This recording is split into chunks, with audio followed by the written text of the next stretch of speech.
ನಮ್ಮ ಅಳಿಯ ನನಗೆ ಮೋಸ ಮಾಡ್ತಾನಂತ ಗೊತ್ತಿರಲಿಲ್ಲ. ಹಾಯ್ ಹಲೋ ನಮಸ್ಕಾರ, welcome to my mini log. ಬನ್ನಿ ಗೆಳೆಯರೆ, ನಮ್ಮ ಕರಿಷ್ಮಾನ ತೋರಿಸ್ತೀನಿ. ನೈಟ್ ಎಲ್ಲ ಚಳಿ ಆಗುತ್ತೆ, ನನ್ನ ಸ್ವೆಟರ್ ತಮ್ಮಂದು ಹಾಕು ಅಂತ ಹೇಳಿದ್ಲು ನಮ್ಮ ಕರಿಷ್ಮಾನ ಸ್ವೆಟರ್ ಸೈಡ್ಗೆ ಹಾಕ್ಬೇಕಂತ ಜಗ್ತಾ ಇದ್ದೀನಿ, ಒಟ್ಟ ಬರವಲ್ದು. ನೋಡ್ರಿ, ಇಲ್ಲಿ ಸಿಕ್ಕಾಕೊಂಡಿತ್ತು. ಸ್ವೆಟರ್ ಹೇಳೋದು ಸೈಡ್ಗೆ ಹಾಕಿದ್ದಾಯ್ತು. ಈಗ ನಮ್ಮ ಕರಿಷ್ಮಾನ ಪರಿಚಯ ಮಾಡ್ತೀನಿ ಬನ್ನಿ. ಫೋನ್ ಹಿಡ್ಕೊಂಡು ಅವಳ ಮುಂದೆ ಹೋಗ್ತಿದ್ದಂಗೆ ಹಿಂಗೆ ಅಂದ್ಬಿಡೋದ. ತಂದು 2 ತಿಂಗಳಾಯ್ತು, ಒಂದಿನನೂ ಹೇಳಿದ್ದಿಲ್ಲ. ಅದೇ ಶಾಕಲ್ಲಿ ಯಾವಾಗ ಸ್ಟಾರ್ಟ್ ಮಾಡ್ಕೊಂಡು ಹೋಗಿದ್ದೆ ಬಾದಾಮಿಗೆ. ಇವತ್ತು ಬಾದಾಮಿಯಲ್ಲಿ ಜಾತ್ರೆ ಇದೆ, ಆದ ಕಾರಣ ನಮ್ಮ ಅಳಿಯ ನಾನು ಇಬ್ಬರು ಹೋಗ್ತಾ ಇದ್ದೀವಿ. ನಮ್ಮ ಅಳಿಯ ನಿಮಗೆ ಹಾಯ್ ಅಂತ ಹೇಳಿದ್ದಾನೆ ನೋಡಿ.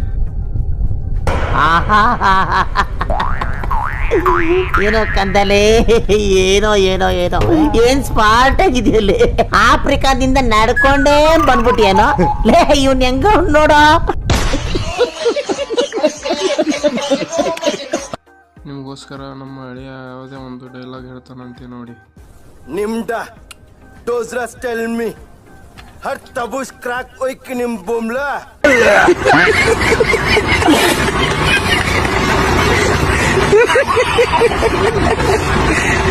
ಫಸ್ಟ್ ಟೈಮ್ ಕ್ಯಾಮ್ರಾದ ಮುಂದೆ ಬಂದಿದ್ದೀನಲ್ಲ, ಭಾಳ ನಾಚಿಕೆ ನಮ್ಮ ಹುಡುಗನಿಗೆ. Thanks for watching. ಇಲ್ಲಿಗೆ ಈ ವಿಡಿಯೋ ಮುಗಿಸ್ತೀನಿ.